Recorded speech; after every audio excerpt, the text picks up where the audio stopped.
a lot of people are always curious, just how do you become a flight surgeon? Like, what's the process and kind of what's the difference between a military flight doc and say what you do as an AME? Yeah, I mean, the big difference between the AME and the DoD flight surgeon, if you're in Navy, Army, or Air Force, would be just the medical standards. Generally, the medical standards for the military is going to be a little bit stricter because you guys are doing a lot more than just flying the bus from from city to city, and so the medical standards are going to be a lot stricter. Also, single seat aircraft. As far as how one becomes a flight surgeon, it's kind of a funny thing because a lot of the flight surgeons, at least the young ones in the Air Force and in the military, are some of your most minimally trained legal physicians in the country. You don't say. Yeah, you don't have to do a residency training, So when I was what we call a GMO, general medical officer flight surgeon, you essentially you go to medical school, you graduate from medical school, you have your MD or your DO, so you have a doctorate, and then you finish 1 year of residency and you finish all your board exams, and that's the minimum threshold to get a medical license in the United States. And so once you check all those boxes, they put you through some additional training. The Air Force does the aerospace medicine primary course, and then you do all your aircrew training, and all that takes maybe like another 6 months, and then you're out there with a unit and you're practicing medicine. So you guys probably don't necessarily know that little dirty little secret of flight medicine, but not all guys are in that category. Some people have gone to residency, got burnt out, and are coming back to do something fun and hang out with a bunch of the fighter pilot bros. But that's generally how one becomes a flight surgeon. Yeah, we had, so at both our squadrons, Gonky, we had one at 204. Well, she was a Navy, and she was, like you said, and she wanted to go do dermatology. And she's like, well, I'm just doing this to pay. So, and then she went to South Beach, and now she's rich. Yeah. So that was that side of the spectrum. And then Doc Ott, stroke. Yeah. Stroke was, I mean, what is he? He's like a pulmonologist, right? 15 years into his career by the time he gets here, and he's like, I wanted to fly in the jets. I'm like, okay. Yeah. But Paul, I think that's kind of par for the course, right? Same thing with pilots. It's like once you have 250 hours, you're good to go in a fast jet. In the civilian world, the guy's got to do 1,000 hours in the piston stuff, and it seems like maybe it's more expedited on the mill side. So is the training more like, I guess, is it more of a specialty once you get to the Air Force and you're like, okay, I'm going to be a flight surgeon? Are they talking about like aerospace physiology and like, is it more geared toward the flying side of your residency stuff? Well, I mean, that's kind of what all the additional training is the Air Force gets for you.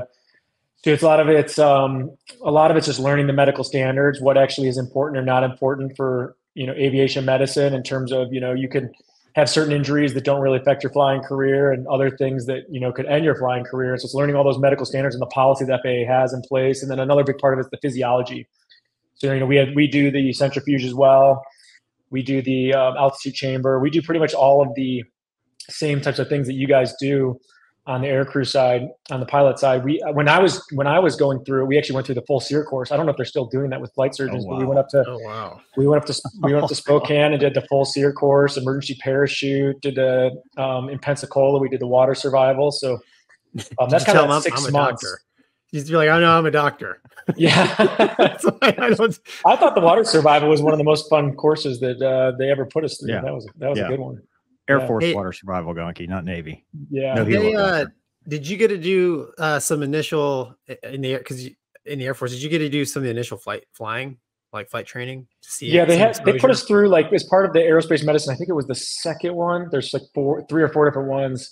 I think it was the second one. They network or they coordinate with some other civilian school, and they have us do about 10 to 20 hours of just general aviation training, just to be able to kind of learn some of the ins and outs of that. I think the Navy actually gets all their flight surgeons equivalent of a PPL. I wish the Air Force did that, but they stop a little shy of that. Wow. So just changing gears a little bit on the civilian side, being an AME is a big deal, right? Like where I live, there's one, they're not a lot everywhere. So what is the process to do that on the civilian side and do the civilian aerospace medicine?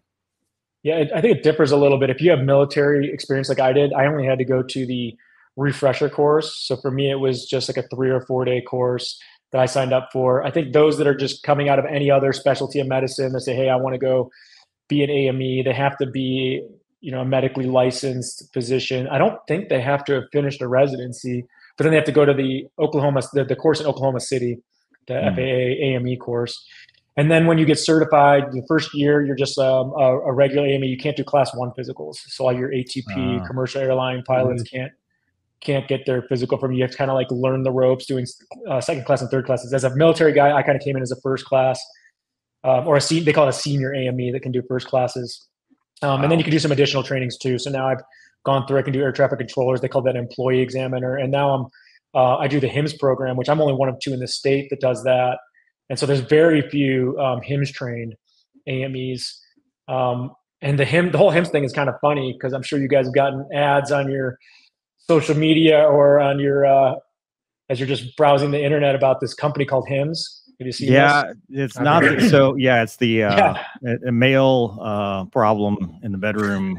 Yeah, so you got either erectile dysfunction treatments or guys with male pattern baldness, and so it's or both. It's really, or both. Yeah, and, double whammy. It was unfortunate for the FAA. They had this program that existed, for decades, and then this company comes along, and now one of the biggest challenges being a HIMSS AME is trying to explain to my patients that no, that's not the same thing. We're not going to be talking about your erectile dysfunction today. I mean, you could. It could lead. One could lead to the other. Which, by the way, why don't we explain what HIMSS is for those of us that have no idea? Yeah, and I'll also say for your show notes, I'll give you the FAA's policy on erectile dysfunction medicines because there is one. Yeah, Mover needs that. I'm good.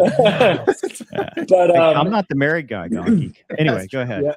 Yeah, but so in the context of FAA, HIMSS stands for Human Intervention Motivational Study, and so it's like, what do those words together even mean? It's not really clear, and I think my understanding is the FAA kind of did that to try to remove the stigma of mental health and substance use disorders from this thing. So when someone says I'm on the HIMSS program, it's not I'm on the mental health and drug and alcohol program, right? So the intent is really just to monitor pilots that have had issues in this area and try to create a system that has a balance between getting people to disclose things and keeping them flying rather than just like laying down the hammer and destroying someone's career so that people won't disclose.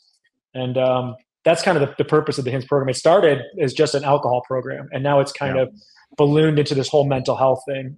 So a lot of my patients are on antidepressants for anxiety or depression. A lot of military folks with PTSD. A lot of like young people coming up that were treated for ADHD when they were adolescents or in college, and they have to go through this process too. But a large majority of people go through the process and then come back in the end and do get approved and get medically certified. So you find military or Air Force versus FAA, who's moving forward faster with mental health? Like, do you find one or the other is kind of getting better at recognizing these problems, or is it still a stigma no matter which way you go? Well, I think there'll always be a little bit of a stigma, and that's unfortunate, but things are changing slowly. I'm a little bit more removed now from the Air Force's policy because even in the Guard, I've been doing a very different mission. I've been doing this mission called CCAT, which isn't really involved with flight medicine. It's the critical care aeromedical evacuation teams. So I'm doing more of that. So those of you guys that have flown the heavies, that mission's a big part of that. We have that. Keesler. Yeah. So I've been doing the CCAT mission for a little while now.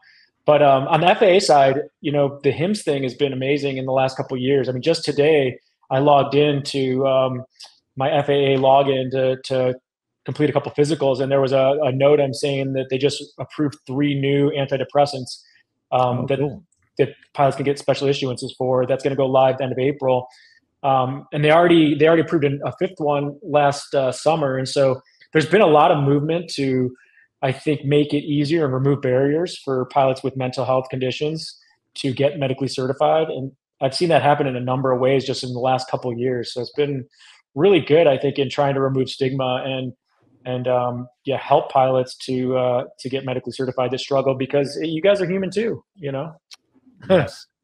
Yes, we are. Some of you are. Well, not Gonky.